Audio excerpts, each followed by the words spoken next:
like he's got it. Well, he's got a lot of speed, but he's boxed up. Can he find an opening? No, he's going to have to push his way through. Now he's going to go for that big run again. 3 wide going into turns. High line, right off the corner. Oh, man. He's up to 4th place already. They're still going to be side by side. And he's going to have to back out. Oh, he gets help. He gets turned around in a big moment.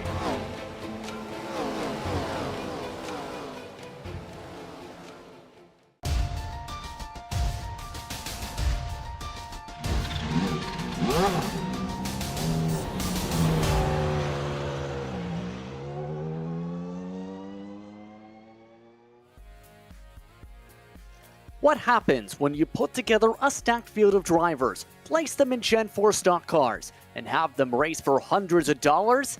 An adrenaline-filled showdown is what? Tonight, the Rolling Thunder Racing Series presents its monthly money race, the Saloon Door Sports 200 at the iconic Talladega Superspeedway. And you'll see it all live here on the Global SimRacing Channel. Good evening, everyone. My name is Justin Prince. Alongside me in the booth for tonight's action is Joey Atterbury. Behind the scenes is our director, Daniel Castillo, and he's using cameras provided by the great Dougie Beard. The pressure is on for many tonight as qualifying gets itself situated. Drivers racing for more than $600 tonight, Joey, combined for your top 10 finishers. The question mark remains, who gets that top prize, $300? We will find out at the end of this race at Talladega. You're right, the top 10 are going to walk away with some cash prizes today, but ultimately it's going to be $300 going to the winner of the 75 laps here.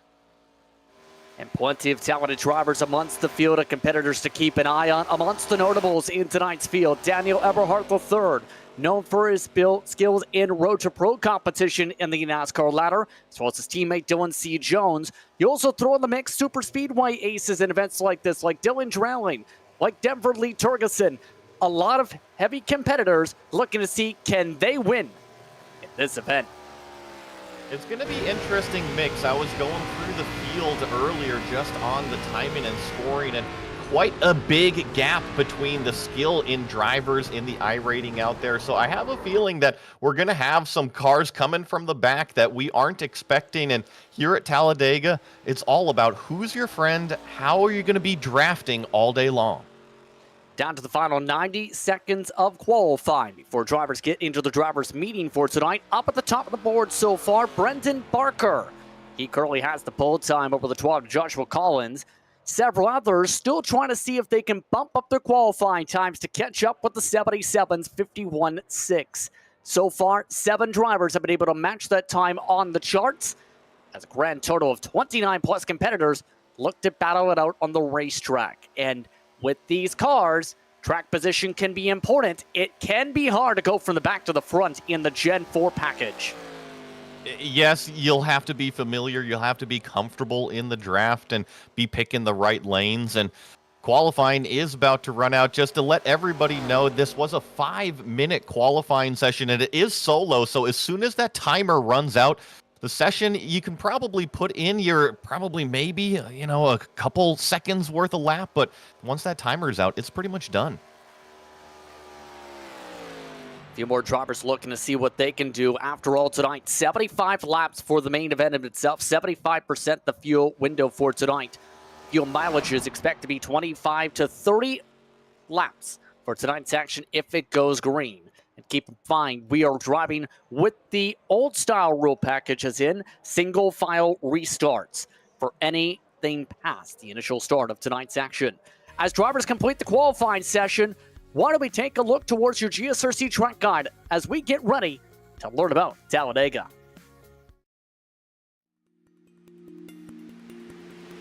Welcome to Talladega Superspeedway. Not satisfied with his incredible accomplishments with Daytona, Bill France Sr. plucked up a plot of land in Alabama east of Birmingham and had one goal: make it faster. At 2.66 miles and with 33 degrees of banking, he succeeded. Not only is the banking steeper and the lap longer than Daytona, but the track itself is wider as well. As you'd expect, this makes for one of the most unique styles of racing motorsports has ever seen. The slipstream allows drivers to stay with one another so easily that it becomes less about the speeds each driver can reach and more about the strategy of racing in a pack. Bump drafting is a technique in which the car behind actually pushes the car in front so that both are able to reach higher speeds. And side drafting is another in which the drivers use the air off the sides of their cars to slow their opponents down. Staying out of trouble is always a difficult aspect of superspeedway racing, and it's not uncommon to see drivers intentionally move to the back of the pack to avoid the chaos. In fact, the high speeds make large wrecks so hard to avoid that the term "the big one" has become commonplace to refer to the almost inevitable multi-car pileups the circuit is known for. Also, entering pit lane is its own skill, which requires practice in order to slow the car up as quickly and safely as possible. Keeping the car clean and in contention is the main goal for much of the event. Then the final few laps, it's a race to the line, with any alliances usually dissolving and the driver's urge to win taking over. Known for gobbling up cars and ruining a driver's good day in the blink of an eye, Talladega truly holds the title of the biggest and baddest track on the NASCAR circuit.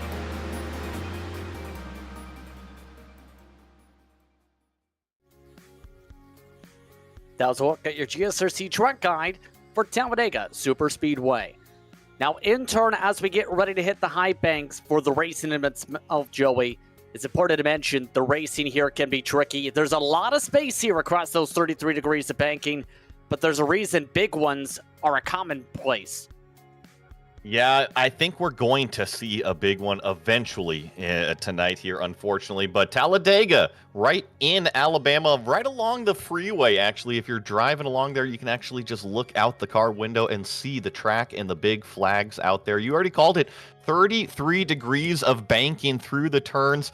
2.66 miles of super speedway, and in these Gen 4 cars, trust me, they are going to be hauling the mail. It's going to be all about the draft game, and Justin, like you said, this racetrack is very wide. It's not narrow like Daytona, so plenty of room to spread out, but when you get 3 wide, especially through the tri-oval, you have to be careful. Not a lot of drivers know that you can go 3, 4, and sometimes even 5 wide.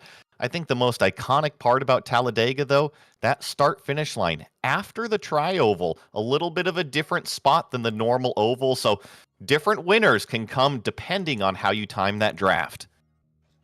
And speaking of the chances for winners tonight, let's talk a little bit about the details for this event. We already mentioned the lap distance and the amount of fuel distance estimated with the 75% capacity in the tanks tonight. But fixed setups are available. 1 quick repair for the drivers. Just 2 sets available in the pits for tires. 1 green-white-checkered if necessary. And one thing noted in the drivers' meeting currently in the midst of its discussions now, you cause a second caution in the race after you cause the first one, your night is done. I think that sometimes you have to have that with race control in these races, especially when there's money on the line. Elbows tend to come out, and sometimes you just kind of need the manager taking care of the daycare, if you will. And don't forget as well, $300 going to the winner tonight. $150 for second, $100 for third, $50 for fourth, $25 for fifth, $15 for sixth place, $10 for seventh, and anyone in the rest of the top 10 gets $5 for tonight's action. As we get ready for the intense action around Talladega, let's talk about some of the presenting partners for tonight. Are you a passionate iRacing enthusiast? Are you seeking the perfect? Look no further. The Rolling Thunder Racing Series invites you to be part of a dynamic and competitive Gen 4 Series League set to kick off Sunday, October the 1st. Ready to secure your spot on the starting grid? Join their Discord for all the action-packed details and registration information. Tonight also is a chance to welcome you to the heart-pounding world of saloon door sports, where adrenaline meets audio. Are you a NASCAR enthusiast craving the thundering engines and nail-biting action on the track? Or perhaps an NFL fan in search of in-depth analysis and insider stories? Look no further. Introducing Saloon Door Sports, your one-stop destination for throwing audio content. Simply fire up your favorite podcasting platform and search for Saloon Door Sports to unlock a world of outstanding NASCAR and NFL podcasts tailored just for you. But wait, there's more! Saloon Door Sports is proud to announce their exclusive partnership with the electrifying Rolling Thunder Racing Series. Get ready for an unparalleled experience as we bring you exclusive interviews with the winning drivers from every exhilarating race weekend. Don't forget to visit saloondoorsports.com. Just about getting set to go, under 4 minutes to go in the warm-up session before we get racing. And it's going to be interesting which drivers come out on top tonight. Now it's up to 30 entrants as one driver joined in the midst of the qualifying session, but in turn, it's still expected to be a tight pack. After all, the drivers who set qualifying times, just 2/10 from 1st to 21st. I know that you said track position is important, and it is. I think track position is king here at super speedways, but that doesn't mean that you can't enter a little bit late and then work your way up from the back of the field. These pack races, the draft offers tons of opportunities every single lap to possibly be making passes, but you got to stay clean out there on the racetrack, unlike what we just saw out of a couple cars in the warm-up session.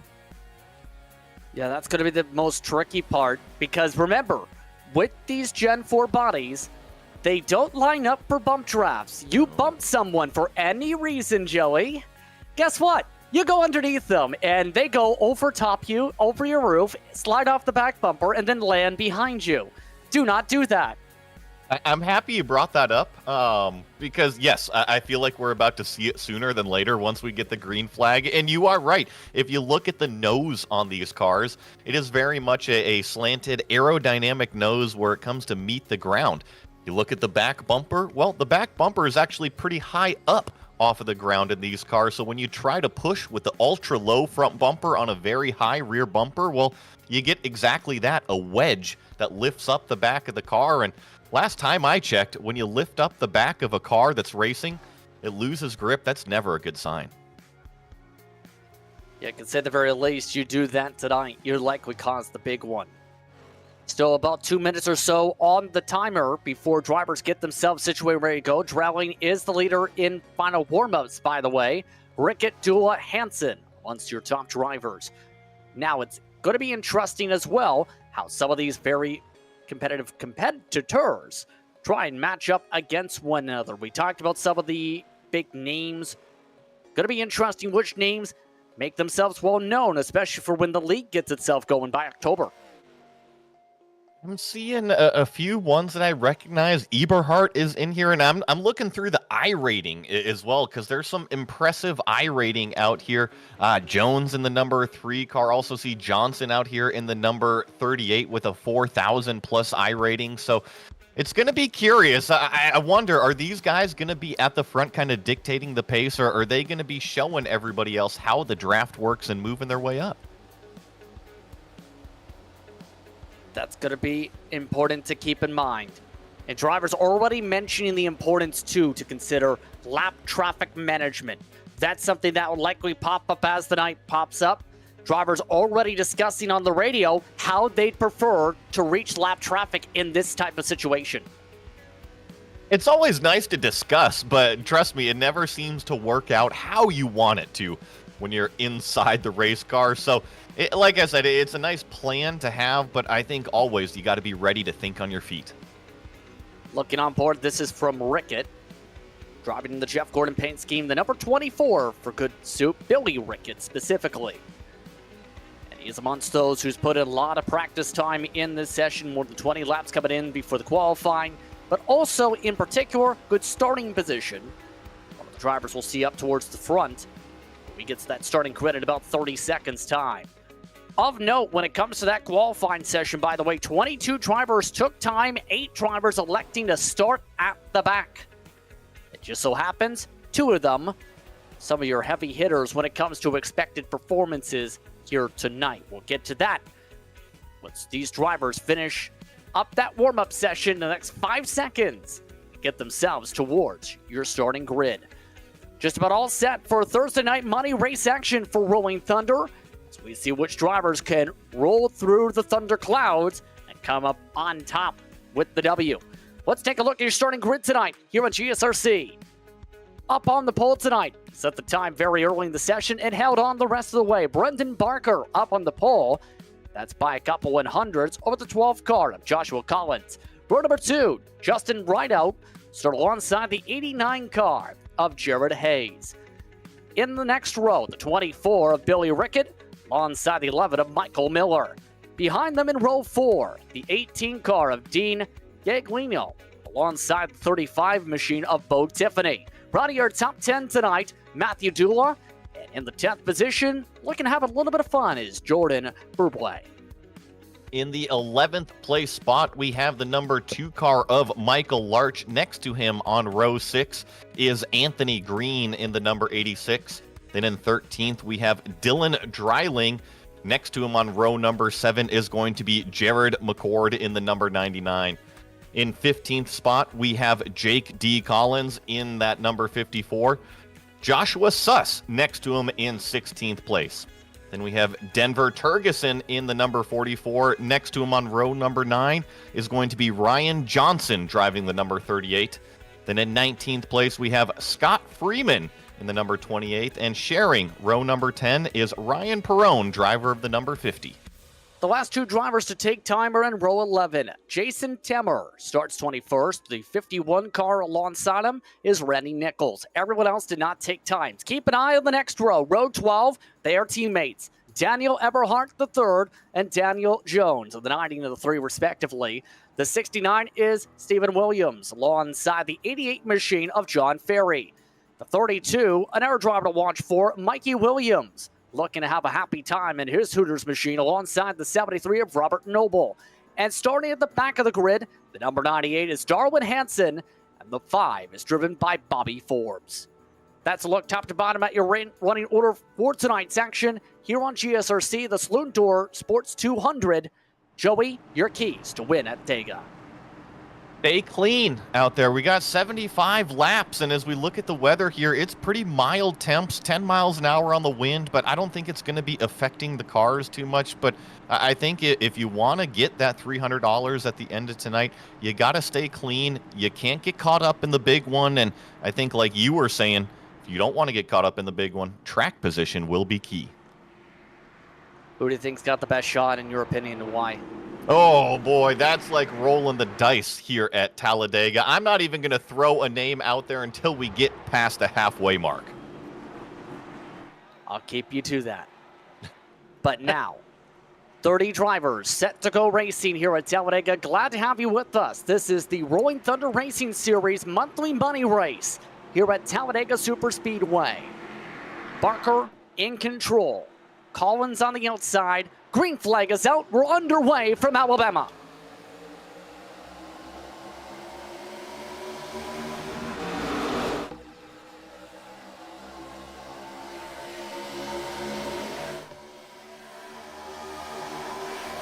Side by side here for the 3rd place position as they go up through the gears, accelerating through the entire first lap. Pretty calm, I must say, really, for the entire top 10. Turgeson already saying he's going to the very back, so the Dad Bod Motorsports machine to the tail. Barker holding on, looking to ride that Taylor Swift paint scheme up to the point. This is what today is going to be about. Is it going to be single file along the bottom, or are we going to get double file draft lines with these Gen 4 cars? Remember, this is kind of that happy accident from iRacing, and I know that the drivers love driving these specific cars.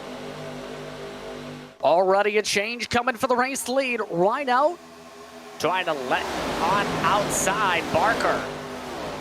No help though, so he elects to choose the top line to run forward. Collins now the help. Barker leading the first lap of 75. Keep in mind the top line quicker down the straightaways, the inside line better for the corners. I'm really liking what I'm seeing so far. You mentioned how the bumpers don't line up, and Rideout just barely gets in front of Barker coming down in front of turn number 3 there, but these drivers are not going up there and pushing. They're not bump drafting per se. They're more just getting organized, and the better organized your line is, the faster you're going to go. Looking for the back end of Rideout. Towards Barker. Rideout leading this time by. Expect this lead to swap plenty of times today because it's not so simple as lead all the laps. go from there. You stay out front all the time, you burn extra fuel. Correct. If you're in the draft, you can actually kind of lift off of the throttle a little bit, and when you lift off the throttle, you're fuel saving. That just means a shorter pit stop time when you do have to come and fill that tank up. Just commanding the lines, all while Collins leads that top. Already one driver looking to lead the third line. Who is that up on the top groove? That is Dryling leading his way, now getting some help with Tiffany. As Dylan Dryling in the number 83. Oh, 4 wide with the number 81 of Tamer. He just scooted up through the middle. We're still 4 wide here in turn number 2. I didn't think it was going to get this busy so early. Just like that, Tiffany left out to dry. Now it's on for the lead. Dryling with a major run of the 83. He feels like being in a Buick. His Buick is looking to soar like the eagle on the hood. Oh, and a little bit wiggly here as we are 3 wide, but I think this is Talladega on full display. This is not Daytona, folks. Talladega is wide. You got some space to move around. Just like that, though, the top line has died out with no help up there. Just like that, the inside line able to gather up, and that's the difficult part. You lose your help, it's very tricky. 100%. Can't agree with you more. It's all about what your buddies are doing, how many friends you have on the playground together, and trust me, the more friends you got, the better off you are. Collins amongst those, now pushing Barker up on that top groove. Speeds as high as nearly 200 miles an hour down the straightaways. Just like that, the third line becoming preferred. Miller now looking to lead the aero push.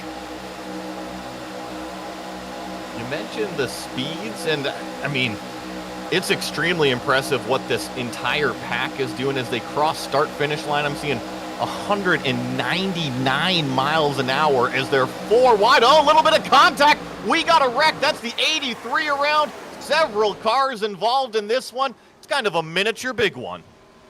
First caution flag of the evening is out. Amongst those in it, Ryan Johnson. Significant damage for the 2 car, Michael Lark.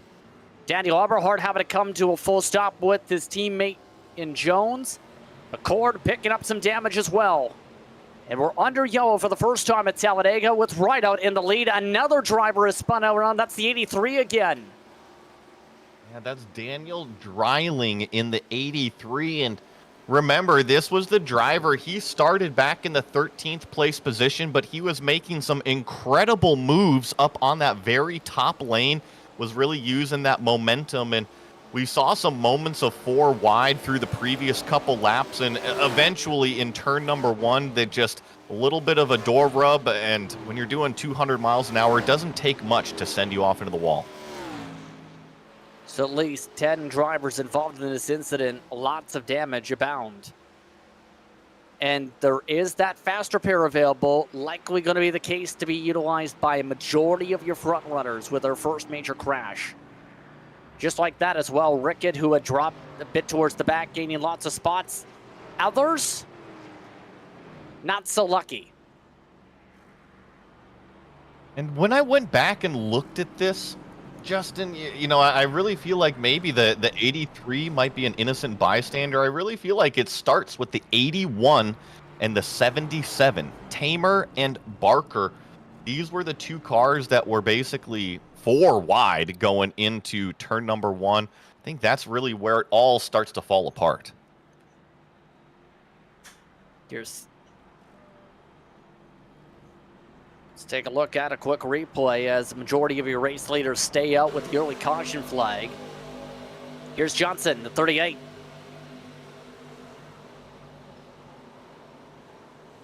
It's tough. You know, all of these drivers pretty much from the 38 on back, they weren't doing anything wrong. They were just drafting along, and this is a byproduct of the super speedway racing. Sometimes you have to pay the super speedway tax. And just like that, half the field electing to pit. A lot of drivers topping off, a few drivers taking tires.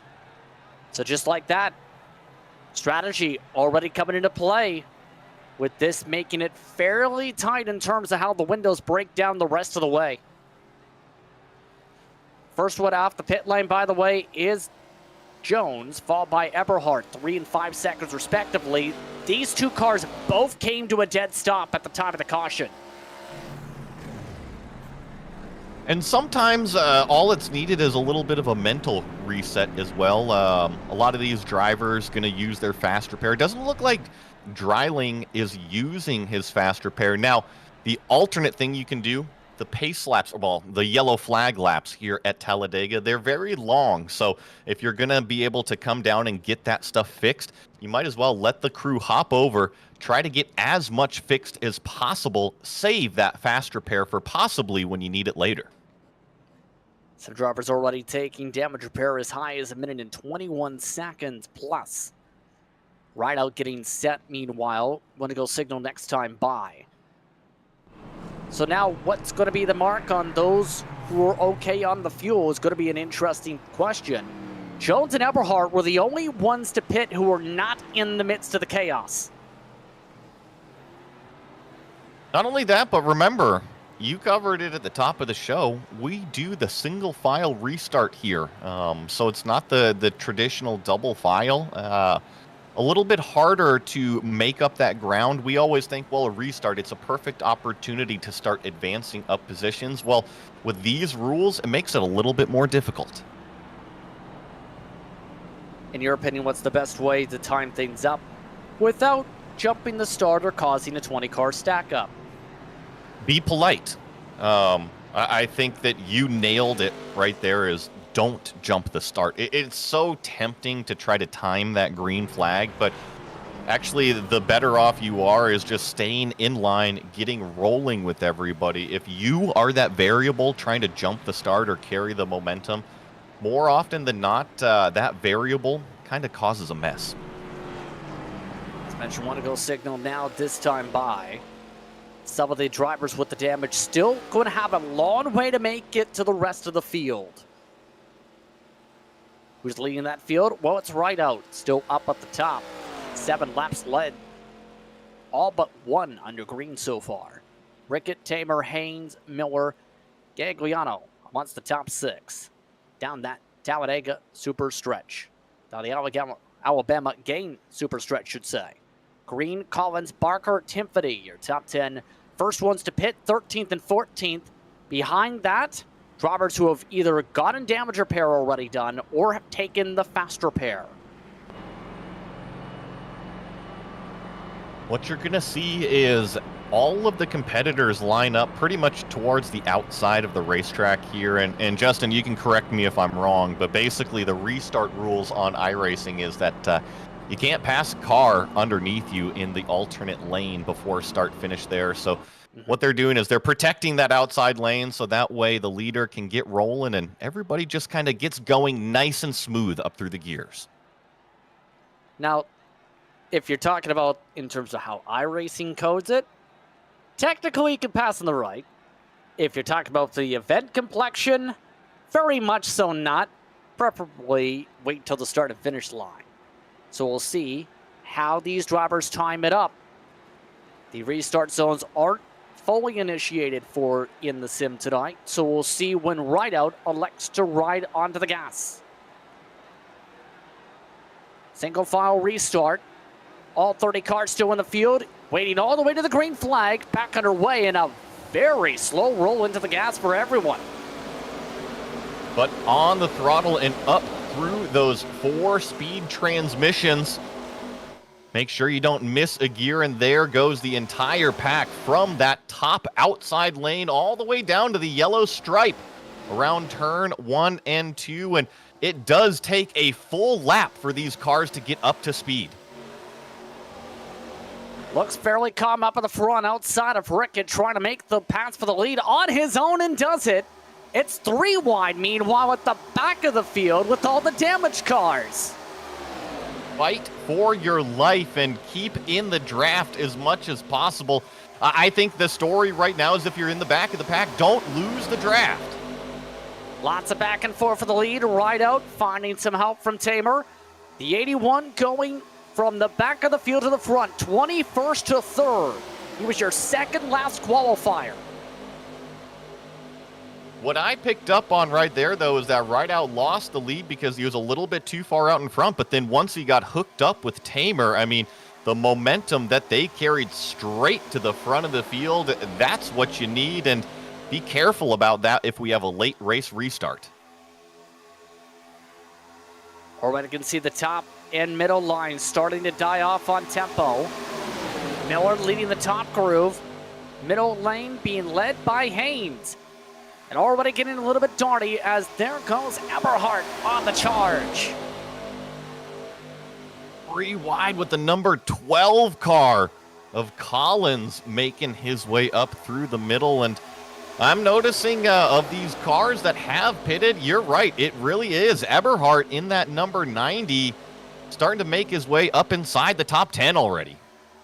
Now keep in mind, he is a super speedway ace. When it comes to series like Real Sim Racing, for example, guess what? He's usually one of the top contenders.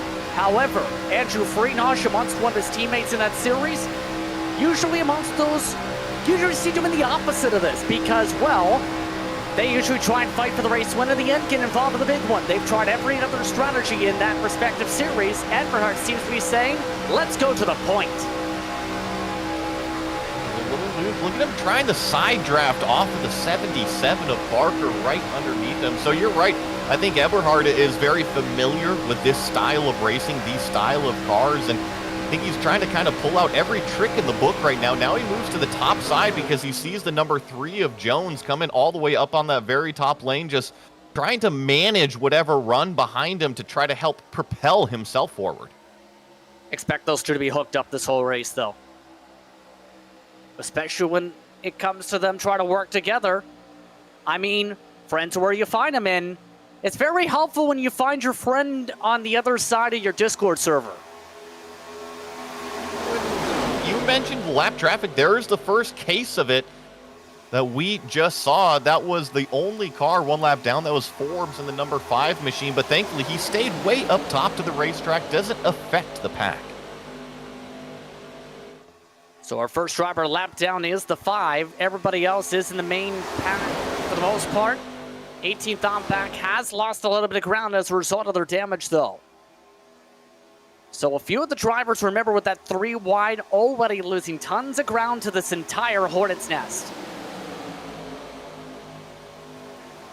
I'm even seeing that pack that might have some damage. We see this oftentimes with super speedway racing where we get multiple packs of racing. The other thing to consider, that second pack might just not want to be involved in the next wreck, so they've just kind of placed themselves a convenient about 4 seconds back from this main group. Now, how many times I've seen that pack, though, like this one, for example, with bump drafts like they're attempting early, that cause incidents, though? Oh yeah. I totally agree with you, and especially when it gets a little bit desperate from the cars 3rd, 4th, 5th in the pack, they say, well, we're losing too much time. They get a little bit more aggressive, and you're right, that's when it happens. That's Johnson trying to push Suss. And they are really getting close, bumper to bumper. Any further forward, and Johnson likely picks up that back bumper.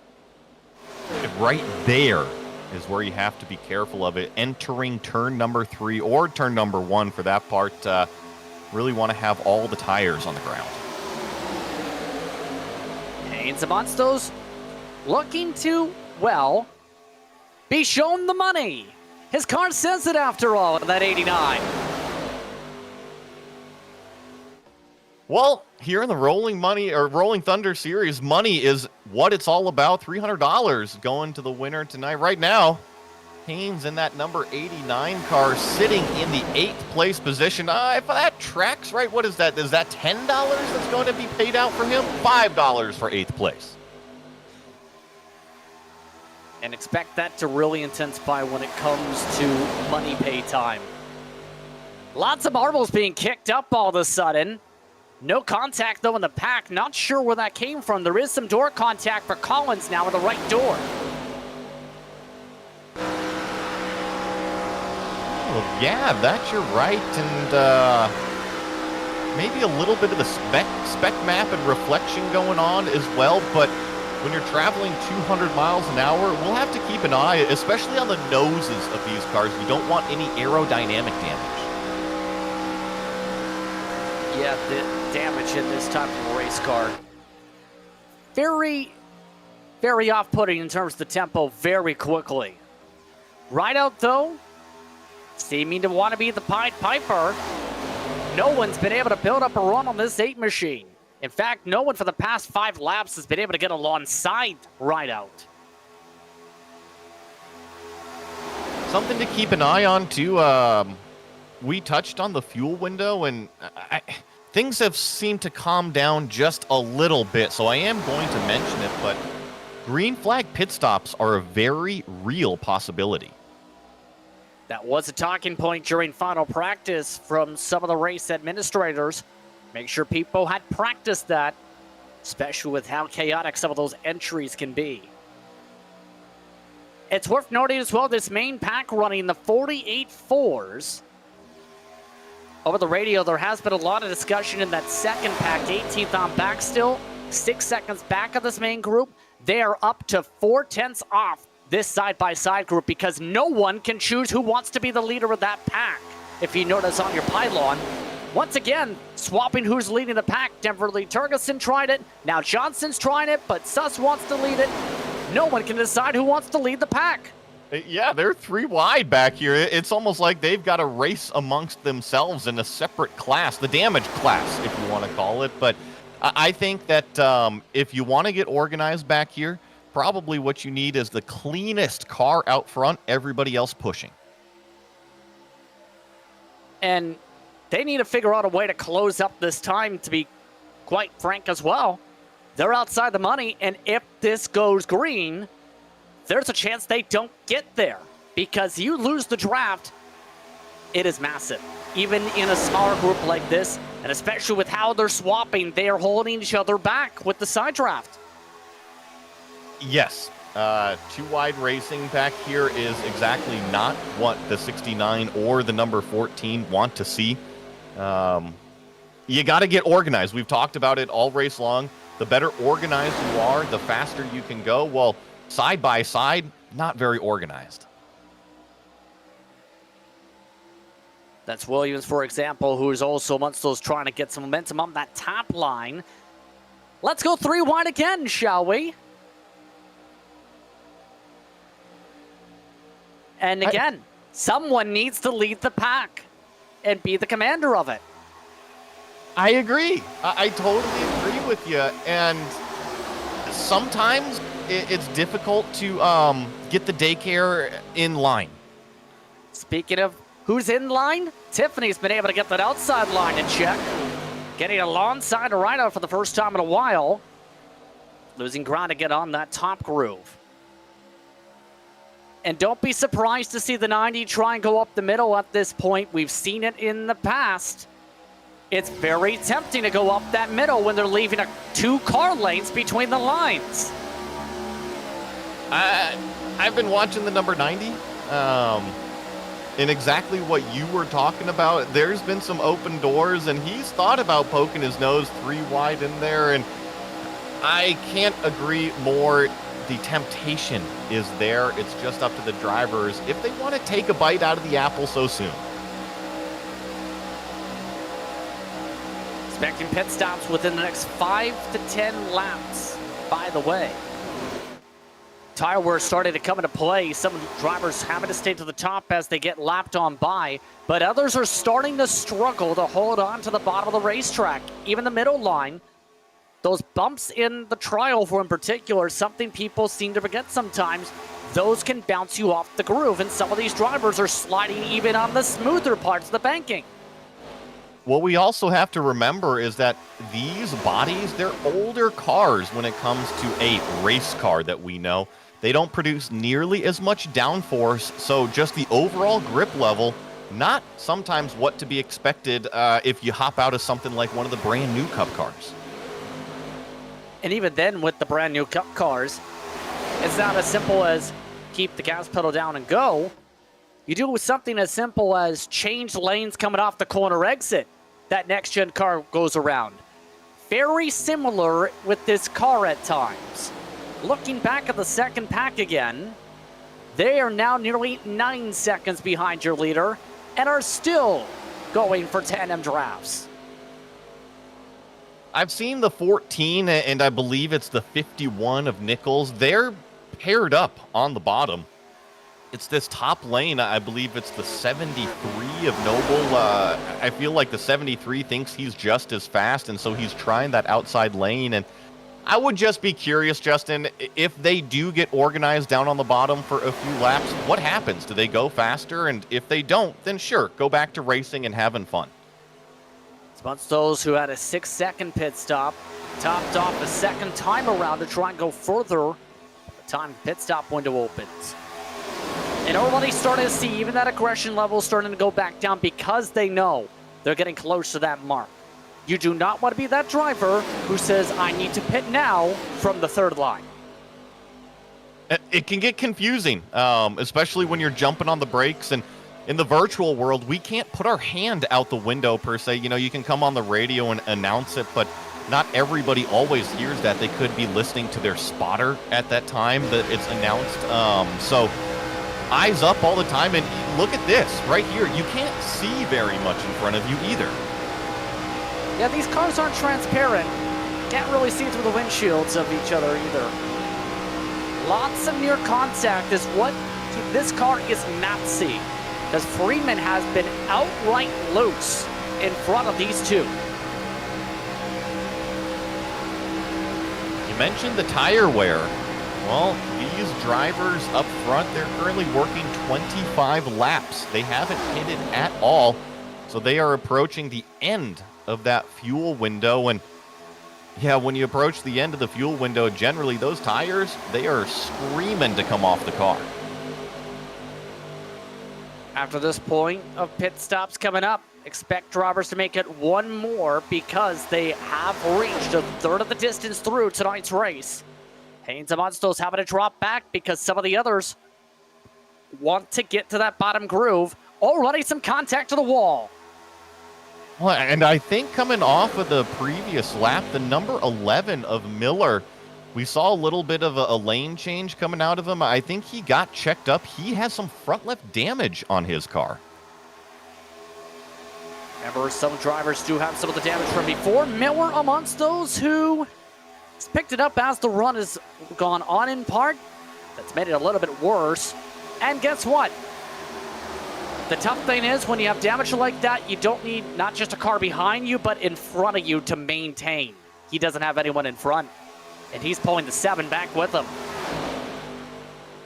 And crucially, the damage is on the front end of that car. You need the aero model perfect in order to have that speed. And look at him. He just continues to fall. He's got the number 7 behind him, but even just one car, it's not going to help. What the number 11 has to do is he's got to get in line. He has to have a hole punched for him.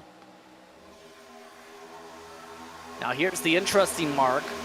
Since things have calmed down to the second pack, this first pack since getting single file with everyone trying to find the spot in line, slow down 2/10 lap to that group. That's something to consider for later on if it gets single filed out for fuel mileage. Reaching the green light to make it in terms of this run for one stopper already passed. I'm looking at the lap times. Ever since that second group, Justin, decided to get organized, it's led by the number 14 of Suss. Yeah. 48.35 last time. Rideout, 48.42. So while they are still 8 seconds back, I don't see them catching them on pace, but they are finally up to pace. Too little, too late, though. Yes. Looking for the back end of Suss, currently 18th spot. And that's a little bit too close. Just trying to push them ahead a little bit. Unfortunately, they lost 2/10 in the process. You called it, though, is that it's too little too late. So I think desperation, I feel, is starting to set in a little bit. And when you're feeling desperate in a race car, what do? You start pushing the guy in front of you. Let's go. You know who really needs a caution? These two. Dua and Dreiling, both drivers who did not take fast repairs, not getting the caution they may have been expecting, or the flurry of them. Guess what? They're next up to be lapped if we stay green after pit stops. It's a tough feeling when you're just out there with one other car. It's even worse when you're just a solo car. It is completely helpless, pretty much treading water at that point. But hope is not over. Trust me. Green flag pit stops will shake this front group up, and it can potentially also bring out a yellow flag.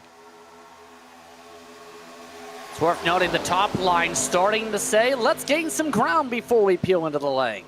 Hansen has been amongst those trying to get that top line to charge in hard. He's found Miller. And guess what? The 7 is no longer going backwards because of it. He's going back forwards. Sometimes patience pays off, even when you lose 10 spots.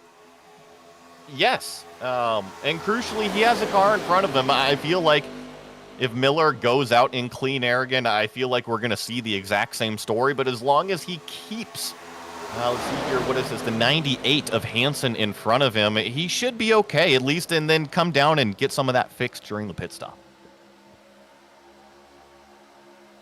Trying to go a little bit higher off and try and use a bit of the banking as a ramp. Does anyone elect to go down to that bottom line? It's going to be the interesting part too, because there are gaps starting to really form along that yellow line.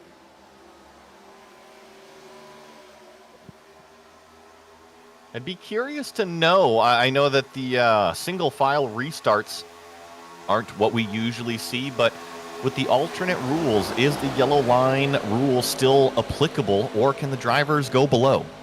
In this event, it's prohibited. You cannot pass below the yellow line. Even leagues in the past, like say Winstone comes to mind, that had no yellow line rule, eventually put in yellow line rule, because here's the thing when you don't have a yellow line rule. If you are underneath that yellow line, what happens when you get to the corner when you need to be above it, and the driver above you doesn't let in space? Lots of things happen. Not pretty things with the race cars. So now, these drivers are about to peel underneath that yellow line because it's pit stop time. Pit stops for the whole inside line, and we have some spins.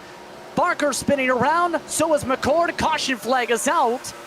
And now how does this go around as several drivers enter a closed pit? Well, that's exactly what I'm seeing here is, I think actually only one has a black flag of Gagliano, and that could be as simple as just over speeding coming down pit road. But I mean, talk about a yellow flag being thrown at the most crucial strategy time. This is going to split the strategy between the entire field. So just like that, the drivers who have stayed out of the racetrack, trying to save gas, ride out amongst those, electing to take the service, as everyone tries to figure out what's going to happen here. Some drivers already indicating they need their penalties waived because of the time of the caution. It's worth noting that race control has noted this is a very rare time they will do this for the field. Because, well, how often do you have 10 cars enter the pit lane as a car spins out to bring out the caution flag, right at the commitment cone? Yes, and to explain this a little bit, if this happened in real life, you have people working those pit lights, and they simply will not close the pits. They'll get everybody an opportunity, or they'll sort it out with race control. But here in iRacing, as soon as the yellow flag comes out, well, the pits are closed and pretty much black flag to everybody. Well, 4 drivers may not get some cleared because 4 drivers just pit before even getting to the pace car. That's right, they passed the pace car technically. So Haynes, Miller, Collins, and Freeman are all in the pit lane. 3 of the 4 have ensign black flags because they never even let the pace car go. Let's take a look at the replay. This is the reason for the incident. He's going to be coming down onto pit road. Oh, you see, actually, the 77, he gets tagged from the behind, and I will say that if you're not down below the yellow line when you jump on the brakes, you are putting yourself in a dangerous area. I'm not sure if the 89 was below the yellow line or not. I wasn't able to catch that, but always a possibility. And some drivers are currently being held within their boxes. So a lot of confusion here. Hansen, by the way, is the only driver yet to come down and pit because, well, they still need gas, and they are out of gas because they have not even been passed by the pace truck yet, so they can't pit. This is something you have to watch out for as a competitor. You got to pay attention to when the pace car comes out. You have to basically catch it or let the pace car come up to you. And you're right, Hansen out there, he's slowing down to try to let the pace car catch him. But I mean, not slowing down enough. Now he's slowing down a little bit more. Now the pace truck is starting to finally catch him. And this is why making sure you keep an eye on the track map and those relatives can be so critical. Just like that, Hansen now will have to go to the very back of the field. So currently in the midst of a caution period, just about halfway through, I'll be asked the question one more time. Are you a passionate iRacing enthusiast seeking the perfect blend of fun and competition? Well, what can you say?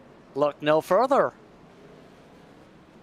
The Rolling Thunder Racing Series invites you to be a part of it. It looks like he's got it. Well, he's got a lot of speed, but he's boxed up. Can he find an opening? No, he's going to have to push his way through. Now he's going to go for that big run again. 3 wide going into turns. High line, right off the corner. Oh, man. He's up to 4th place already. They're still going to be side by side. And he's going to have to back out. Oh, he gets help. He gets turned around in a big moment.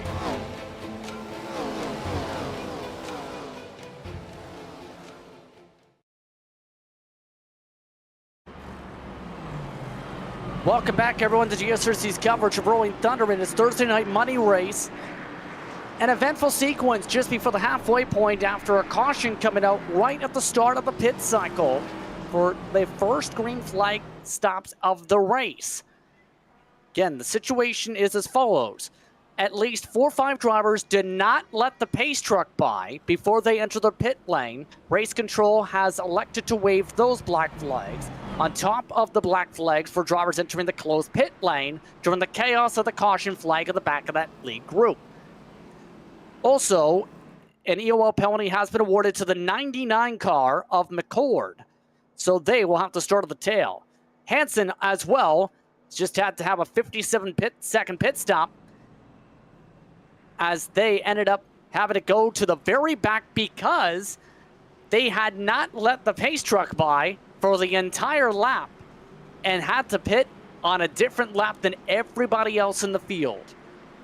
So, to put it simply, here's your top 5. Rideout, Eberhardt, Jones, Johnson, and Ferry are now at the top spots. Everyone except for Ferry taking 4 tires, 2 tires as well for Perone in the 50 and 10th spot. Some damage repairs taken from 11th on back. So just like that, what a busy caution.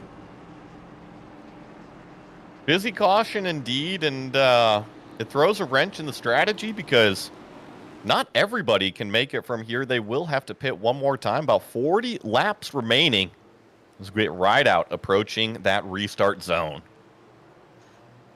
Could be tight on the fuel mileage. After all, green light for green to the end of the race within 6-something laps. Back on our way. Up 21 spots, by the way, in this is Eberhardt, Jones, and Ferry. Now that rideout doesn't have a friend behind. Eberhardt already is setting up the move with his teammate. And crucially here, he goes to the outside, and the number 8 of rideout is just a sitting duck. Well, look at this. The 3 of Jones, he's choosing to push rideout instead of Eberhardt. Well, that was not expected. So somebody missed something. Regardless, Ferry getting shuffled to the back end of this main group. The checkup was so big, the top 9 broke away by 2 seconds, apparently. Well, and you know who this has breathed new life into the race? The number 51 of Nichols. Remember the 51? He was back pushing the 14 in that second pack. Well, he finds himself in the top 5 now. Very big sequence. These drivers, though, in this second pack need to organize and quick. Haynes trying to get the outside. Dryling now back in contention, wanting to make it 3 wide. Just about on his own outside of Tiffany. These drivers already fighting like this. The lead pack is an air bobble for the 50. Again, remember, that white and green car is on 2 tires and everyone wants to pass him. And I think you're seeing the 24 of Rickett say, I don't want to follow the 2 tires. I want the speed on the top lane. But really, it comes to the organization behind. And the 28 of Freeman, it just doesn't look like Freeman has the confidence in his car. I see a lot of wiggles on corner exit. And there we go. The 50 of Perrone once again flirts with the apron. This is a dangerous little mixing pot right here. Fastest laps are being set in this pack. However, it's not going to be easy. They're already saying somebody needs to get single file. How do they respond? By going 3 wide again within 3 seconds. Well, we saw the second group in that first green flag run. They bled time until they got organized into that single file. I expect the same out of this. Until they get organized, they will continue to lose time. More drifting on the bottom of the racetrack. That's Dua, who has a lot of damage on that 17 second car on the bottom.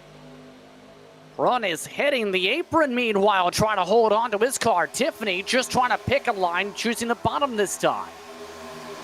And would you believe it, they're now finally starting to pick up time despite all of this. Oh, and Dryling squeezes his way into the middle of it all. He just barely got clear. And one of the names that I'm seeing way back here in this second pack. Oh, and he's just involved. That's Tamer into the wall. Spinning at the top is Haynes. Caution is out. Tamer slides down the track, and we're back under yellow. This was all kicked off with Tamer here in the 81. Remember, I was just mentioning him. He was at the front really pushing right out the majority of the first half, and the yellow flag pit stop shuffled him way back in the pack, and you talked about track position. Well, Tamer just found out how important track position really is. Let's take a look at the replay. While it was single file out front, talked about needing to organize. Guess what? The organization binder lit on fire. Bit of air. Yeah, and I will say it looks like a little bit of ghost contact to kick that off. The 89 up into the 81, and then you saw the 81 also spin down and collect another car after that. Unfortunate, but thankfully it only affected a couple of cars, not a big one.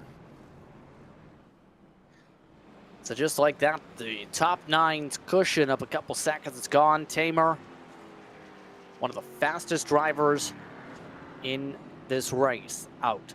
But here's the big key. We've seen drivers with the caution flags get to about lap 35-ish before the first yellow. During the green flag stops, rather the second yellow overall in the race. There's a chance drivers make it if they save hard here. And this is where it's splitting. We're seeing half the field come in. I see the 51 of Nichols staying out, but judging that there's 35 laps left, I saw the first stint go about 33, and we did have that one yellow flag, so I feel like this is right on the edge. This might be the time to come. A lot of drivers already off and away on the top, off right out McCord, several others, fuel only. Tires being taken by the Collins. Driving also a quick top off and off and away. So a grand total of 7 drivers, Joey, taking a massive gamble here. they are hoping for cautions breed cautions, and then fresh tires at the end, you'd have to think. Either that, or they're just playing the track position game, which I think is probably the better of the two options, because if you pit late in the race, Talladega and tires isn't the type of track that you can just go drive through the field in a matter of a lap or two. You have to work with your friends. You have to work with that toe and slowly, methodically get your way up. And the other thing you have to consider is that if you are the aggressor in the draft pack, you are that variable. And usually the variables are what causes the mess. Good point to think about. Coming up to 33 to go when we get back to the green flag. 34 this upcoming time by the stripe. Again, for those just tuning in, $300 on the line for the race winner, more than $600 total. It's part of this event tonight. The Saloon Door Sports 200. You can go to saloondoorsports.com. So we're at halfway. I'm going to hold you to it. Who's your pick? You know, if I was looking for a dominant car so far, I'm definitely going with a Rideout in the number 8. He seemed to be able to control the front of the pack. The first green flag stop, he was able to work his way back up to the front. If I'm looking for a dominant car, I'm looking at Rideout. Very solid pick. Part of me says Eberhardt because, well, he's won thousands of dollars in super speedway events in the past. I wouldn't be surprised if he went in there at 300. Been watching the number 90 as well. Always a solid choice whenever it comes to these races, and he's actually kept it very clean. He's been patient, which you don't really find out of race car drivers too often. So I think that's a solid pick, Justin. The number 90, I think, is holding some cards to the end. Nichols, meanwhile, your current race leader. Suss, Dula, Barker, Rickett, Freeman, all amongst those staying out. McCord also staying out. However, McCord was far enough back to some of those pitting. He did not cycle ahead of Rideout by the time Rideout got out of the pit lane. And here's the thing to consider too. A couple of these drivers up at the front do have damage like Dula. I think if you're a heads-up driver like Rideout, Eberhardt, Jones, any of these guys that have really been up at the front of the pack, they'll be able to sniff out which cars have that damage and at least be able to form their own lane. You got to think that when you're at the front of the pack, you get to know the names that you're racing with, and those naturally become your friends out there. Keep an eye on which friends found across the pack. An interesting note, with the limited tire sets available, 4 tires taken, 16th, 17th, 18th-ish on back is where you have to look. That's how much track position was lost by taking the extra 10 seconds. Put on some fresh Goodyear Eagles. 33 laps to go, tight on the gas for those who had pit during this caution. Only 5 drivers topped off. Turgeson, the Williams, Tiffany, and Noble. But it's Nichols rolling the dice on the track position, hoping for a lot of luck and a lot of trouble behind. Green flag is out, back underway. Well, a little bit of an accordion effect there. The 14 doesn't get going. That's Suss in the second place position. You're going to see Dula immediately jump down to the bottom, try to get a nose down underneath, and crucially, he's got the help. It looks like the 14 is going to be hung out to dry. So Suss up to the top groove. Rideout already looking to try and drive by him. You talk about slingshots. How about everybody trying to drive on by those in the sucker hole? Eberhard now stuck behind as Rideout leads the top, already alongside for second. Eberhard lifted to let the 14 down in, but it's Rideout that's already moved his way up. What did you say these tires were back in 8th and 9th place? Well, Rideout just drove them straight to the front. Well, they're 18th and 19th currently. It's all the splash and go on the fuel that is up on that top line. And just like that, the numbers are actually multiplying a little bit even, if not a little bit better, now on the top line for Rideout and company. The 51 of Nichols. I mentioned him before, the yellow flag. He's our current leader. And I mean, talk about turning your race around. He was stuck in that early second pack that had fallen way behind. And here he is leading the race. How long, though, is Rideout now getting a lot of arrow shoves from Johnson. Dreiling, meanwhile, gets shuffled up by Eberhard. Eberhard now looking to go up the middle. Offset 3 wide, has to back out of it. The number 90 has lifted a lot to let some cars in, and he's being very patient. I really enjoy seeing it. I'm sure that he himself has saved this field from a lot of wrecks, but when does that patience start to run out? 10 laps to go. Yeah. Rideout looking to clear for the race lead. He's got the lead. The Rolling Thunder Racing Series car up to the point. There goes the momentum on the top line. Johnson loses his help. Trying to keep it up is Rickett. Now the 51 actually gets right up behind Rideout. Got to be careful not to get too close there. I was noticing the 17 of Dula was also being pretty aggressive with the pushes, and the 54 of Collins trying to make that 3 wide outside lane work in the Toyota. How do you know it's a Toyota? It says Toyota all over the race car. Trust us. He claims it's Toyota. Jake Collins as that driver getting shuffled back, though. Look who is coming, though. The owner of the fastest lap earlier, Tamer, in the 81, is trying to get that top line to find numbers. He does not want to ride anywhere in the back. He found out earlier, being back in the pack, it's kind of detrimental to the damage on the car, and he's up there pushing the 54 of Collins, trying to get that top lane working, and now we've got the 3 of Jones and Eberhard moving way up top. Picking the line of the most momentum, and he's now hooked up with Dylan Jones. Does Dylan Jones want to go this time? Remember, they had a chance to take the lead earlier. Now he looks for it now. Side by side, Nichols and Rideout. And a huge tandem draft. Eberhard times it up. The bottom line, not so much as Rideout nearly steps out.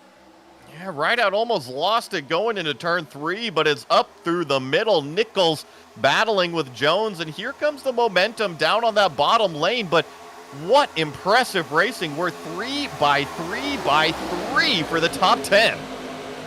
Technically, that's a 3-dimensional cube. Just saying. Meanwhile, Dylan Jones becomes the Pied Piper in the tied car. Then he gets shuffled down to the bottom. Really is all about the organization. I expect to see Eberhard and Dreiling in that outside lane, the momentum, push it down the straightaway, but I don't think they're going to get clear. There goes Eberhard, just barely clear of the 51. There's clearing yourself, and then there's that. Bottom line, building back momentum with Rickett. Eberhard wants to control it.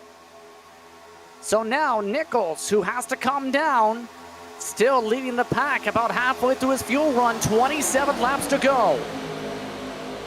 And this pack is thick, 28 cars deep, all within 2.5 seconds.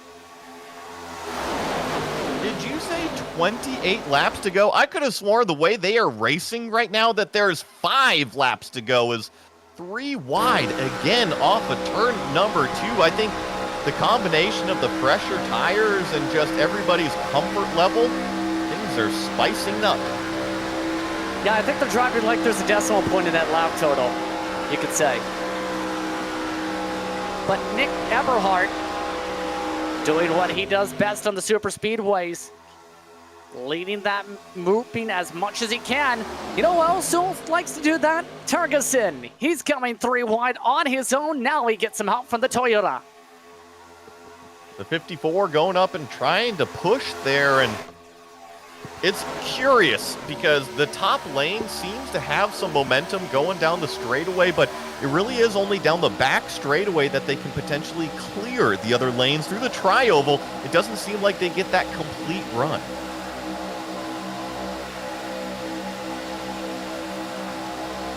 Middle line seems to be almost the preferred line at this mark. Johnson has a chance to go down if he wants to in a moment. And now technical issues. Dry lane starting to spook drivers a bit. Turgeson went up the track with that technical blip. It can be difficult when you have a car blinking like that, and there goes Dreiling straight down to the bottom of the racetrack, and you see him blinking, and what do you do when you're a competitor and the car in front of you is disappearing? You can't drive up through him. He's still technically there. And the other thing is that when he's blinking, he's actually not giving you the draft. Oh, near contact. Eberhardt going underneath the old line to save it. Ruby having to go as well to the top groove. A lot of shuffling there. We stay green. Just like that, though, Turgeson losing momentum up on the top groove. Down the track goes Nichols. Johnson looking to see if he can clear. Yes, he does. But Dreiling trying to keep the nose down, all while it's 4 wide for second. Oh, so close to contact on the right rear of Johnson there. That was Collins really pushing the issue through the tri-oval. I talked about it pre-race, the natural D shape of that tri-oval. It can be kind of tricky to judge when you're 3+ wide.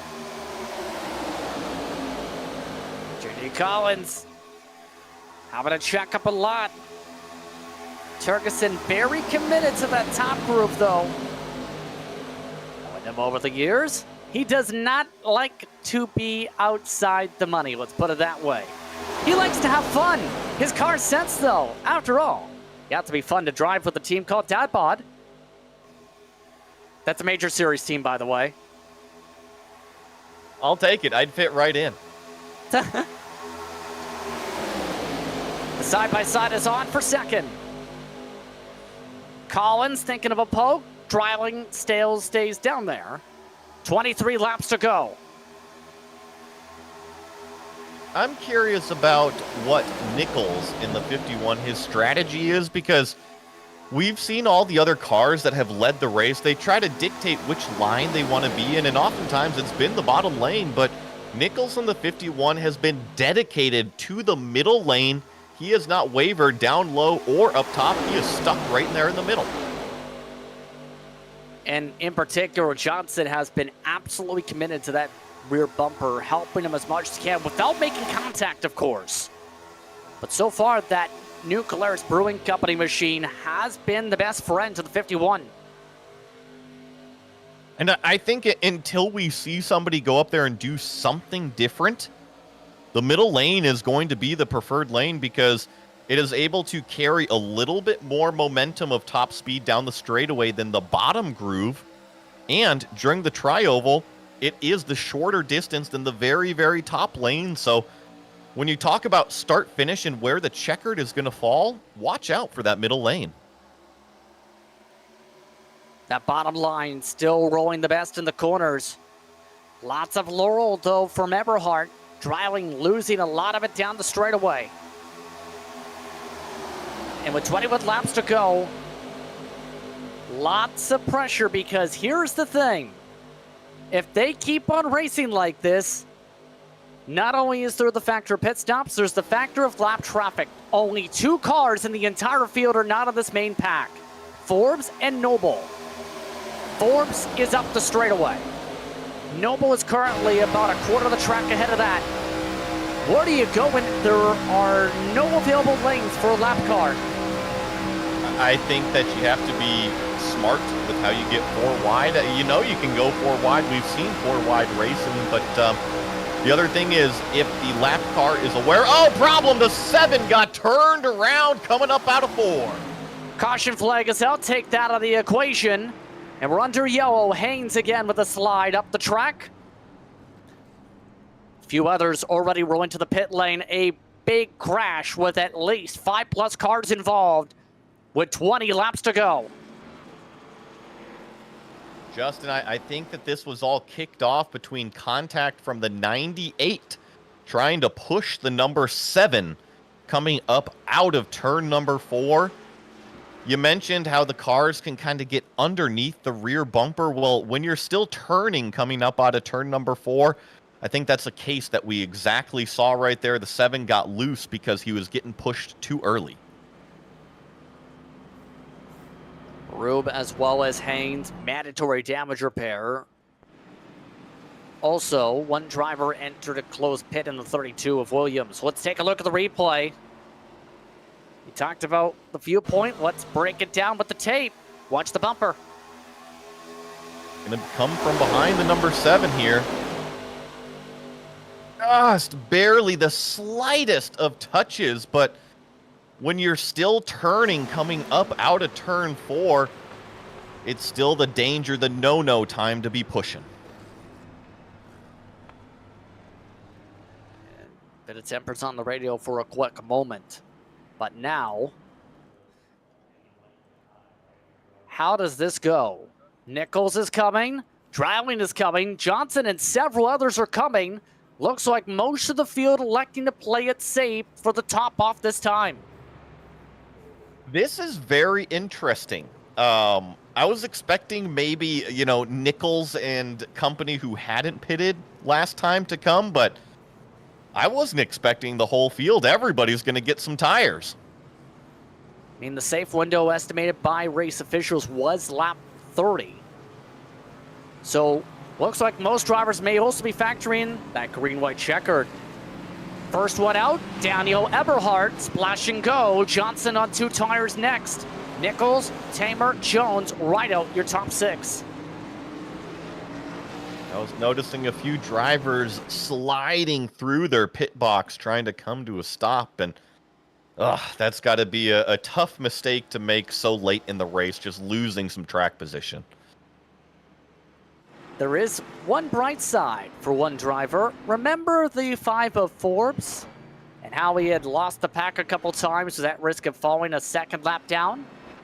Well, in this race, there are lucky dogs. And guess what? Everyone is now in the lead lap. It's pretty impressive that you think of it, because typically in iRacing, there is attrition. No matter what, somebody's going to crash, somebody's going to leave the race, but we had 30 cars start this thing, and we have 30 cars on the lead lap now. So Forbes going to have to be quick on the pit service. This is a quick EO racetrack, so 1 to go signal this upcoming time by Haynes and Hurley, it seems, both having to pick up the mandatory damage repair at least the 89 with the lengthy time. 7 has already technically completed the mandatory portion. It's the problem of the optional. But Eberhardt, not going to be easy to pass now that he has control of this tempo of the field. How do you pass the 90?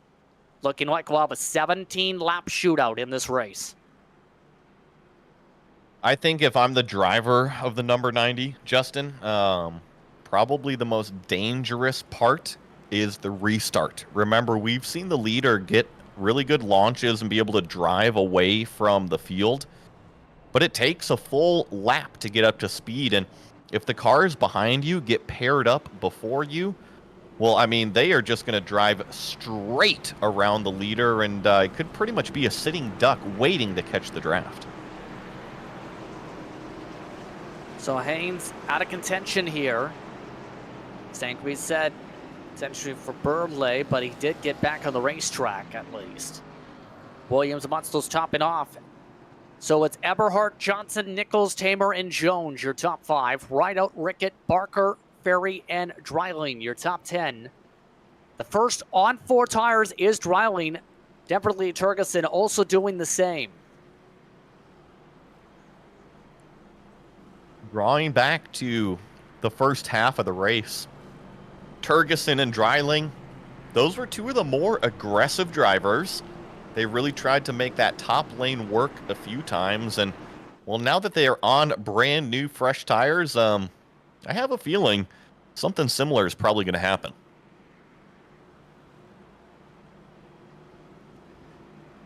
It's going to be very intriguing how this closes. By the way, your cause of caution, no surprise, is the 98. Hansen having to start at the tail end of the field.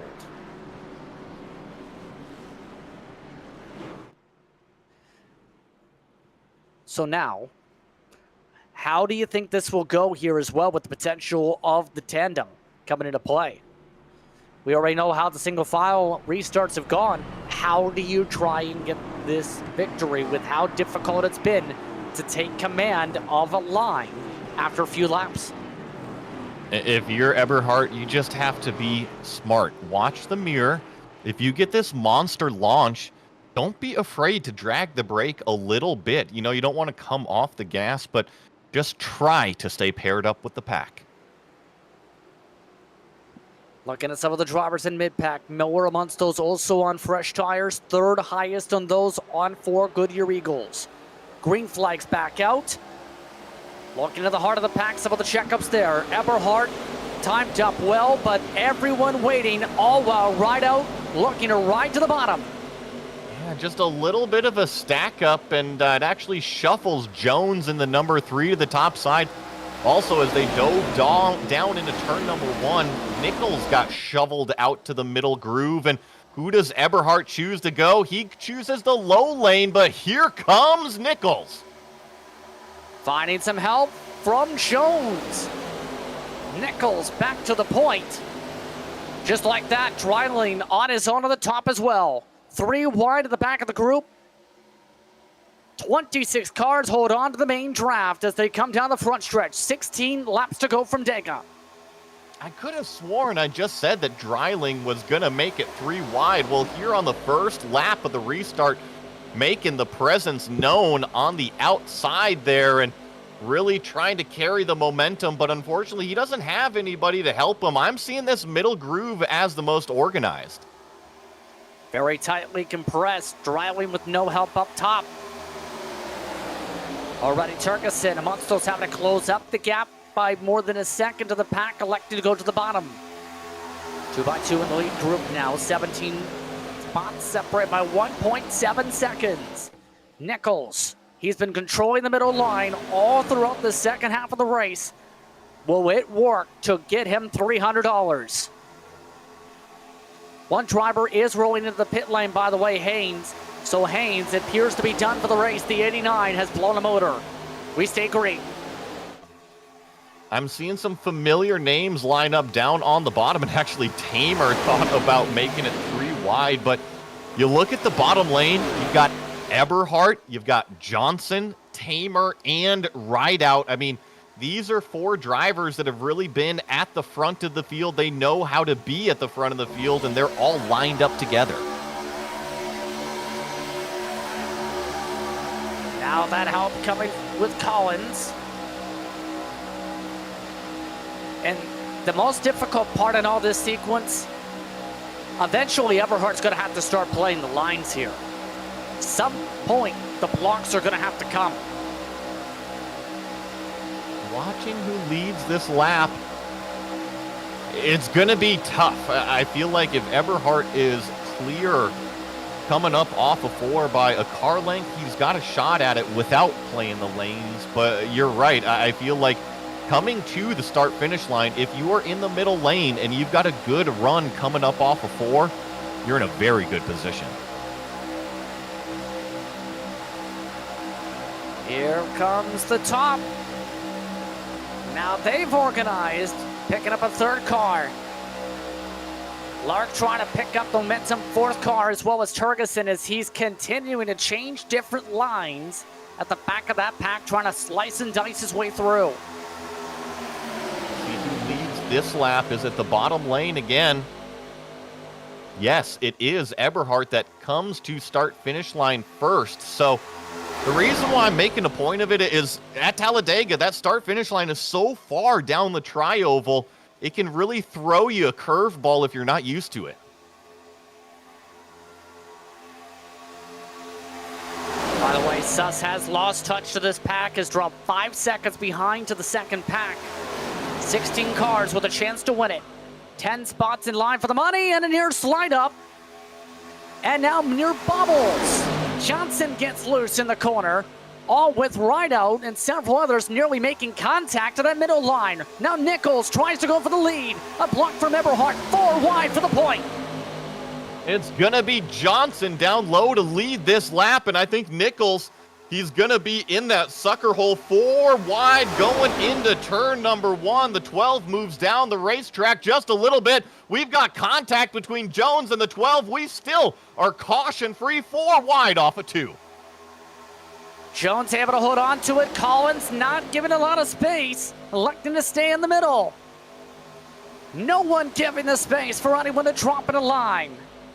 Collins finally finds a hole. That nearly causes an incident as Turgeson now gets a push from behind. Oh, so close as he squeezed up into the middle groove, but look at the middle line now with a run down the straightaway. This is what I was talking about. Eberhardt gonna lead this one from the middle lane. Lap 65, 11 laps to go. Here comes Dreiling. Now he dictates the bottom. Eberhardt now has help, though, with Jones. Tamer, he's looking for whatever line gets him the fast run to the top groove. Better numbers on the top. Rideout hooks up on the top groove with Lark. 3 wide. This is pretty standard for the course now because these drivers have figured out the space that they need to race 3 wide, and it's going to be Dreiling on the bottom, but I expect the momentum. Yes, once again, Eberhardt starts to push forward here. Oh, and now there's the push up from the 81. Tires starting to come into play. Tamer up to the top line to the back of the pack. Oh, and contact. Nichols up the track. He gets hooked up with several others. Tamer hits the wall. Caution flag is out. Under 10 laps to go. We're under yellow. It was only a matter of time until something bad happened, and it was through the tri-oval. I mentioned it can get a little bit narrow here, and it looks like it was the 51 and the 2 car as they were 4 wide, really entering turn number 1. Just the slightest contact between those 2 cars, the number 2 and the 51, sent the 51 up into the fence. Tamer had already used a faster pair earlier, having to take the toe. One driver with a broken toe is Lark. The ClevelandWrap.com machine. Sasa Monsters. Happy with the yellow flag and dropped to 26th, the time of caution. Leader at the time of the yellow, though, Dreiling over Johnson, Eberhardt, Jones, and Collins. In fact, both Collins now 5 and 6. And this sets up a wild finale. Nobody should have to come for fuel. I think that the only reason you'll see anybody come down pit road right here is if they need to get any damage fixed up. And I mention that because my pick, Rideout, he was actually involved in that wreck. So if you're sitting there in the number 8 car, you got to evaluate what damage you have, and is it going to cost you money at the end of this? Let's take a look towards the replay. And take a listen to this trouble.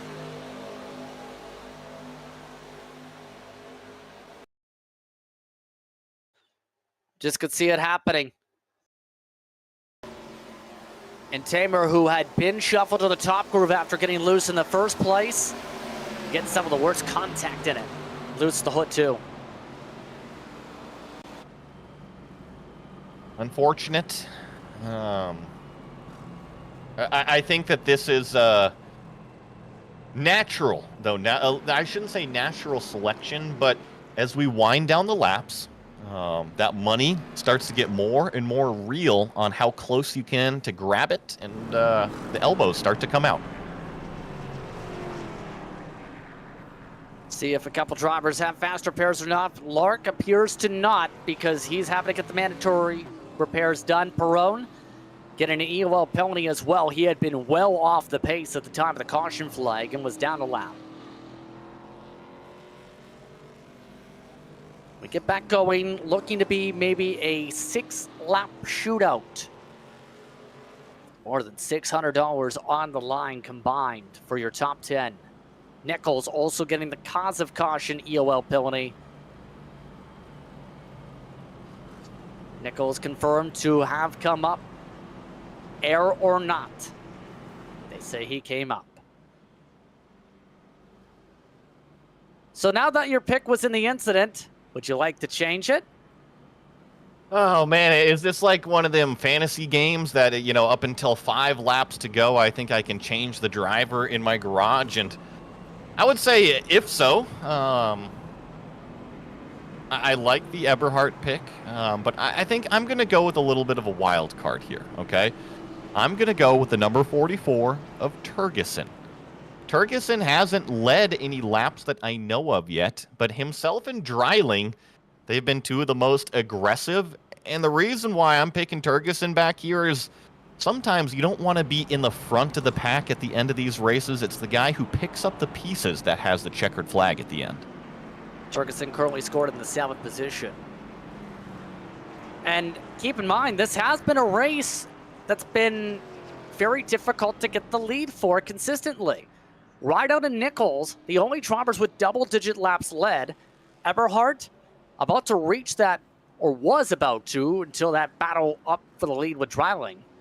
But the only other leaders outside of themselves, Hansen 2 laps, Johnson, Jones, and Barker led a lap apiece. That's it. Just a grand total of 8 leaders at Talladega. I think the other thing I'm looking out for is side drafting. We haven't seen too much side drafting games being played, and I know in these cars the side draft is pretty effective. It's still the bump draft in the organization that is more effective, but when it comes to that run to the line, who's going to pull that side draft card out and potentially push that side draft a little bit too far into contact? So driving a ride to the bottom. Again, lights are out on top of the iRacing pace truck. Dreiling, Eberhardt, Johnson, Jones, and the Collins are 1 through 6. Tergeson, Barker, Gagliano, a big comeback from early on in the race to 9th, and Ferry is up 16 spots in the top 10. Gonna be curious. Who gets it done over the course of 6 laps? Do we see the green-white-checkered come into play? Possibly. I think that it's definitely on the table. And we do have 1 green-white-checkered available to us, not the 3 that we get in the real world. So I would say with coming to 6 laps to go, if we get another yellow, we should be getting that 1 GWC. Point of no return, so to speak, that triggers that green-white-checkered. About 3 laps to go. Anything at 4 laps to go is borderline for a possible 1-lap shootout that then triggers the GWC. We'll have to see how it goes out from there on out. But it's Dreiling, Eberhardt, and Johnson. All set on the top line. Capo trying to warm up their tires in the mid-pack. Who is hungry for $300 in cold hard cash for the race win? Green flag is out. It's time to battle it out at Talladega. See the front 4 really hooked up, already organized, but Eberhardt, actually, he's going to leave Dreiling out to dry, literally, and try to choose the middle lane as they all get up to speed. I'm curious, does the number 12 choose to push? He's got the number 54 behind him, but it's all about who your friends are. And right now, Eberhardt has a lot of friends with the Super Speedway resume. Johnson electing to ditch him. J.D. Collins now to the outside with Tergeson. Everybody leaving Dreiling in the dust with Barker zipping by up the middle. Now it's Eberhardt on the bottom. Now it's Jones helping him on the bottom side, coming to 5 laps to go.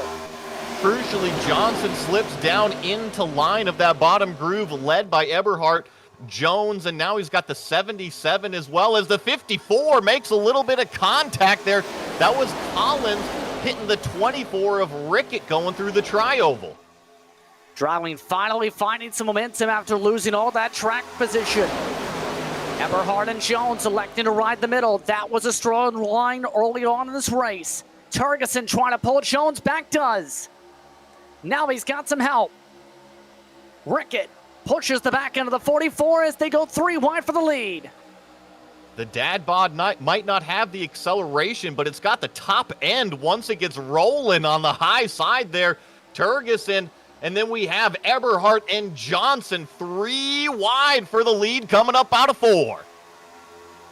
Getting very close to that bumper is Rickett. Turgeson holds on to it.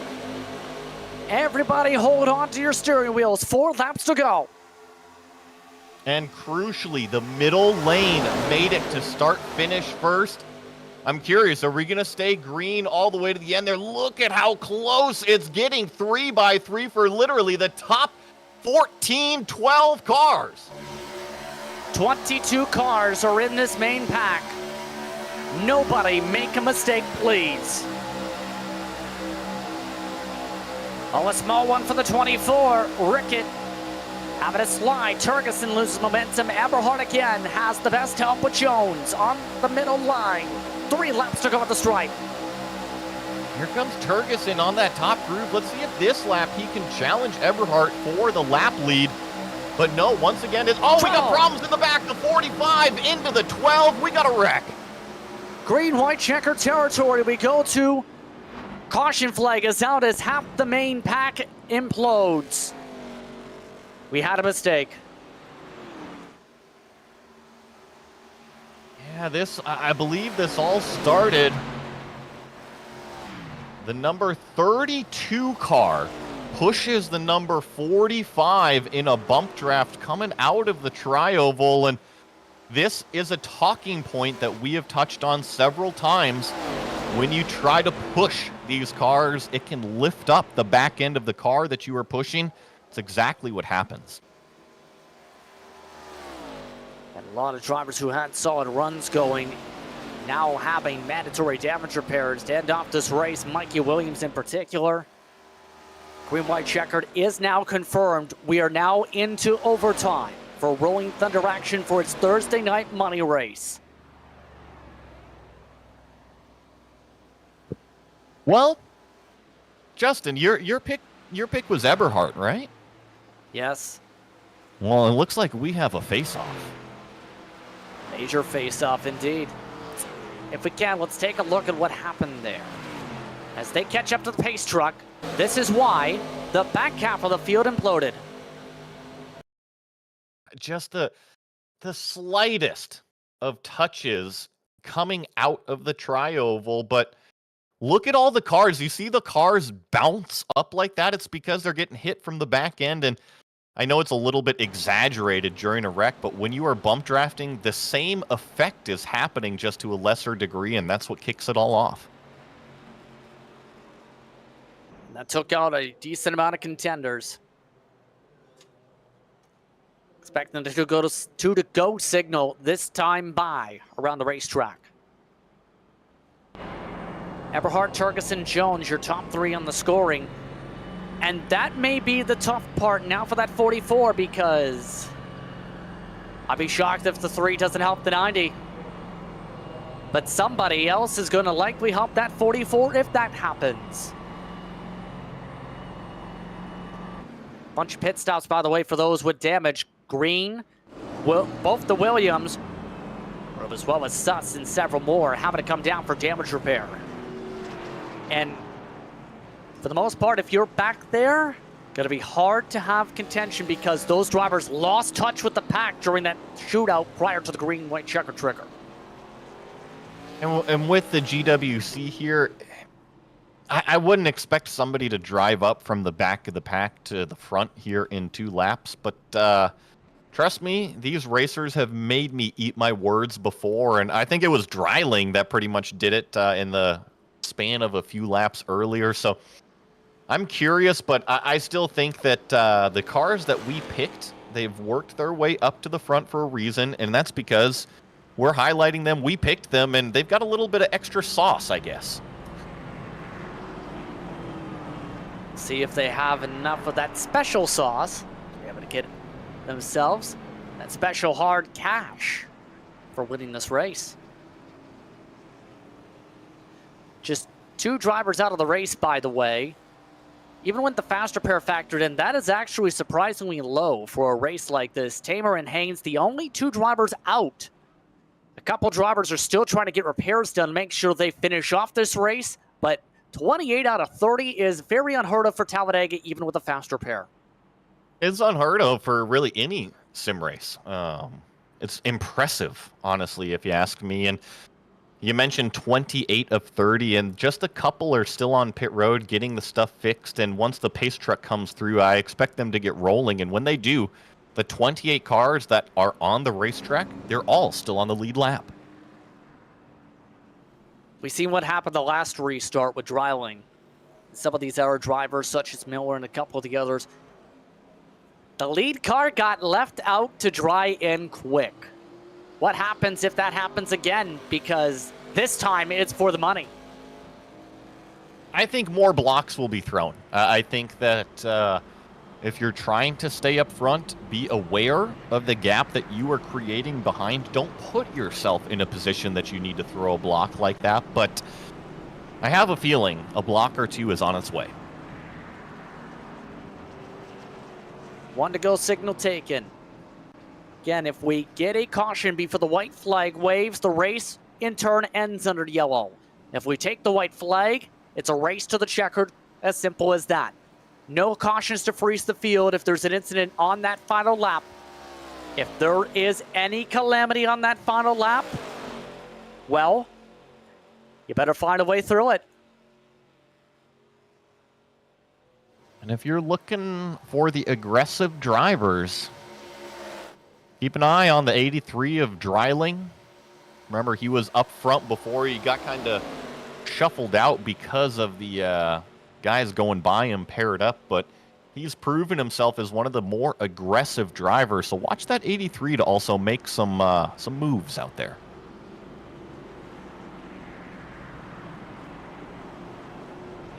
Just over 5 miles to decide it once we get rolling here.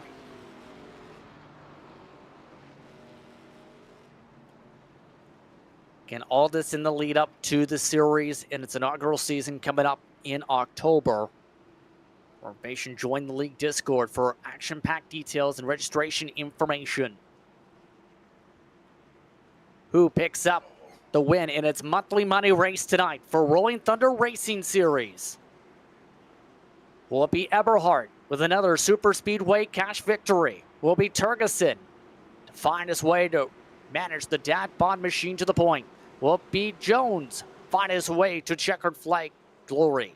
Or will it be someone like Rickett or Dreiling, who have been up in the conversation all day, but looking to dictate command?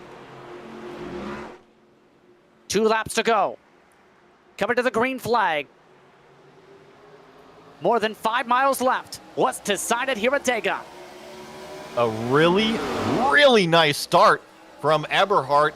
Nice and even up through the gears. Jones already going to the bottom lane. Oh, he's actually going to leave Tergeson out to dry. Tergeson's going to be in the high groove, so he's got to have somebody come up and push him. Now he's got help from the 24 of Rickett, and Dreiling is going to try to make it 3 wide down the back straightaway. Dreiling trying to hold on to the momentum. He's got Johnson. Tergeson blocks the top. Now up the middle is Rickett. Tergeson playing both the middle and the top. Rickett goes 4 wide. Tergeson gets left out to dry. Coming to the white flag this time by Tergeson, gets shuffled to the back. Eberhardt leads the bottom line. Rickett leads the middle with the help of Gagliano's 18 car from the back to the front again. 1 lap to go here at Talladega. You ready to give away $600, Justin? No mistakes. Who gets the checkered? Eberhardt looking in the mirror. Rickett has the speed down the straightaway. Gagliano over the back end. Dreiling and Tergeson ditch them for the top side. Eberhardt has a hard shove from Jones in the corner. This is going to be up to Eberhardt to really lose this one. He's got the run. Watch Jones. Barker gets bobbled underneath the line. Jones stays on the bumper. Checker flag waves. Daniel Eberhardt wins the cash money race for Rolling Thunder. Oh my goodness. Well, what a pick for you, Justin. Coming home, Eberhardt taking $300 with his buddy Jones, second place. A 1-2 for that grouping. Brown, who was the lucky dog on the final caution, one of the final finishers here tonight. But the Saloon Door Sports 200 goes to car 90. We'll take a quick break. Race results after this. It looks like he's got it. Well, he's got a lot of speed, but he's boxed up. Can he find an opening? No, he's going to have to push his way through. Now he's going to go for that big run again. 3 wide going into turns. High line, right off the corner. Oh, man. He's up to fourth place already. They're still going to be side by side. And he's going to have to back out. Oh, he gets help. He gets turned around in a big moment. Oh.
The Saloon Door Sports 200 coming to a close. It's Daniel Eberhardt who goes from 23rd to 1st to pick up the top prize, $300 here tonight. Let's take a look at your race results.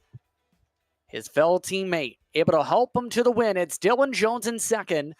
Third spot tonight going to the 54 of Jake D. Collins. Fourth spot, the helper on that middle line, much of that final run, Billy Rickett.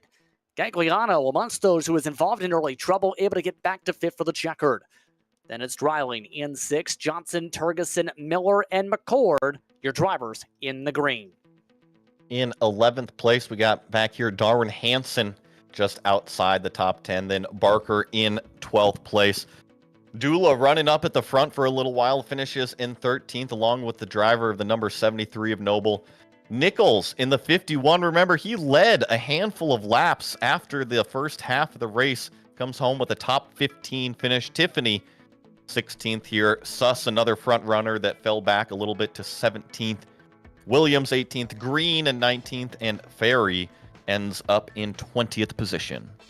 Forbes, who has spent much of the day laps down, able to get on the lead lap and finish in 21st. Rideout, who was a contender most of the night, finishing 22nd. He led the most laps with 39.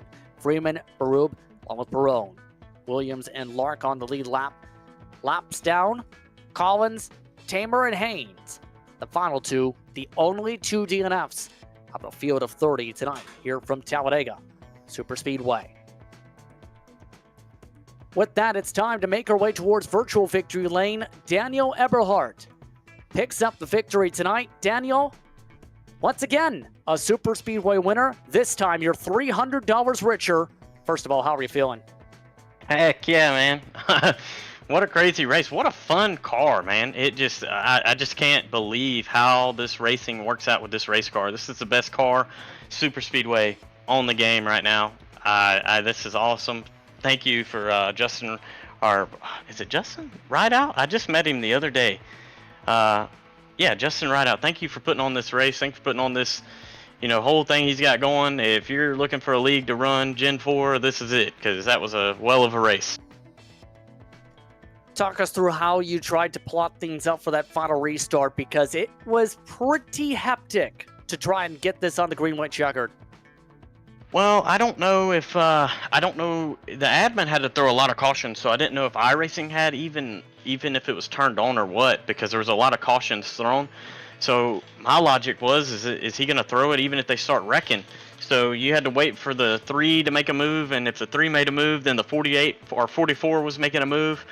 I had to be careful with that because I didn't want to get left stranded, and it's insane the runs you get with these cars, and if you can just stay tucked up on somebody's bumper, you can just pull away from the field for a minute. So you got to be careful with whatever move you make. It's just insane, these runs. There's a little bit of side draft there. You have to really work for it, and they made me work for it tonight. In turn, how big was the teamwork tonight? Because you had Dylan Jones help you all the way through the night, work with you, and all but, well, there was one sequence where he had a chance for the race lead early, and he elected to push the car on the bottom. But outside of that, he stayed glued to your bumper all the way to the checkered. Yeah, I wanted to work with Rideout. He was up there with us, and Dylan took the bottom with him, and I was like, well, I'll just fall in line right here and we'll push him. And come to know it, dude, he was flying too. So you just have to learn. I don't know any of these guys in here, so you have to learn who you want to run with and who you don't want to run with. And I know for sure if Rideout's ever right there with me, I'm running with him, because he was ripping when we were leading that race at the beginning of this race. And I just can't never leave Jones out. I got to thank him for the help tonight. Just amazing race all around. Well, on that note, Daniel, congratulations. You're $300 richer here tonight at Talladega. Thank you, buddy. Daniel Eberhardt comes away with the victory tonight. Dylan Jones comes away in second. He's with Joey. Well, Dylan Jones, congratulations on the second place and $150. Yeah, I like the sound of that. Well, was that the plan, to push the 90 to the checkered flag, or was there a point that you thought about maybe a side draft to steal away that $300 yourself? There was, but I was more nervous of losing money because the guys behind us had a pretty good gap. So when you move out of the line in these cars and the runs you get, I was worried I was going to get taken 3 from the guys behind me and might get suckered back. So I played a little bit safe, and I'll take what I can get there. Well, you might have played it safe coming to the line, but I tell you what, you threw a curveball for us earlier. You kind of ditched out on pushing the 90 on one of those restarts, so I wasn't sure what you were going to do coming to the line. Were you trying to keep the number 90 guessing as well? Kind of. It's also dependent on everyone around us. Like, the outside lane was way further back than I would like, so that's just the decision. It all comes down to the last lap, coming out of 4, pretty much, and where everyone's positioned and what you're going to do. You try to make a plan beforehand, but it all changes last minute. Well, you certainly came home with a good finish and some cash, but talk to me about the race as a whole. How did you like these cars, this track combo, and your competitors out there? It seemed to prove very exciting. I have not ran the Gen 4 at a super speedway, but I might more now. Like, that was probably one of the most fun I've had running super speedway in a while. With kind of old school, you set up a slingshot move on somebody, slingshot around them and take the lead.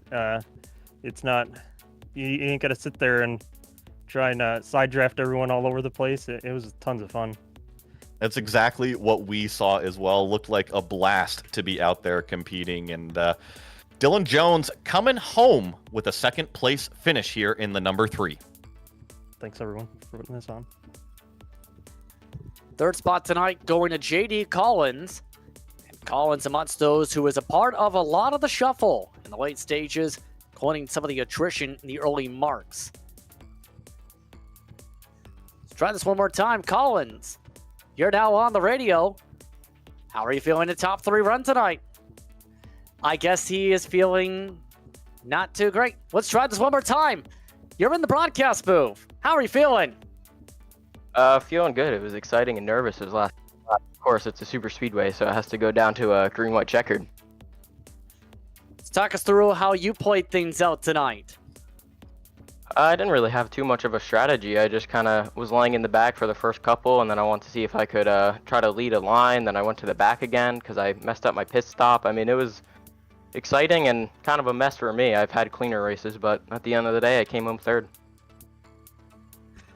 Indeed, how would you, in turn, overall describe how this run is in your opinion? Because it's still $100 to your credit for the third place run. Yeah, it was fun. I mean, thank you to Justin for holding the event, but yeah, I was trying to get through, and I mean, those last couple of laps, they were 3 wide the entire time, and I couldn't really make a move for first or second because I was trapped on the bottom lane, so it's kind of unfortunate where it played out, but I mean, third's not too bad. Well, either way, congratulations on the podium tonight. Well done. Thank you. That's Jake Collins in the third. And as I got pulled out to the nether region, Joey, how would you describe tonight outside of that? It has been an exciting race. You know, I got to cover the Rolling Thunder race just a week or so ago, and that one was extremely exciting today as well. And I think anytime you put the money on the line, you get a driver group like this, it's going to be nonstop excitement, and it was today. Eberhardt coming away with the win, Jones coming and pushing him, but how many different cars did we talk about at the front between Turgeson and Rideout and Nichols? It could have been anybody that could have won this race. Indeed, but indeed, it's Eberhardt, the veteran, who comes away with a victory, a super speedway ace, multiple special event wins over the years. With that being in mind, why don't we talk about, are you being passionate about iRacing? Are you enthusiastic about seeking the perfect blend of fun and competition? Look no further. The Rolling Thunder Racing Series once again invites you to be a part of a dynamic and competitive Gen 4 Series League set to kick off Sunday, October the 1st. Ready to secure your spot on the starting grid? Join the League Discord for all the action-packed details and registration information. And as well, did you enjoy the welcome to the heart-pounding world that is Saloon Door Sports, where adrenaline meets audio? Are you a NASCAR enthusiast craving the thundering engines of nail-biting action on the track? Or perhaps an NFL fan in search of in-depth analysis and insider stories? Look no further.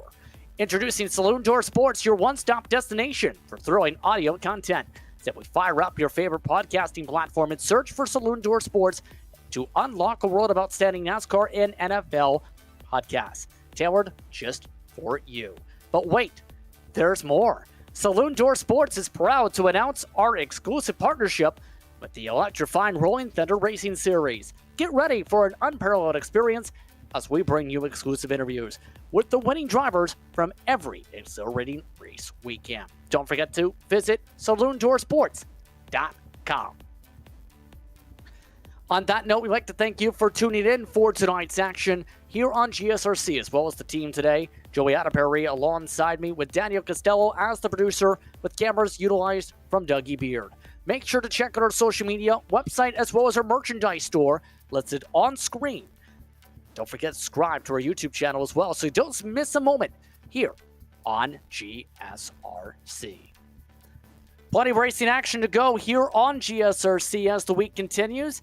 In just a couple days' time, we go racing with the Grand Prix Legends. Round 9 of their season in Japan at Suzuka. That starts 9:30 a.m. Eastern Time on Saturday as part of Classic Saturday action.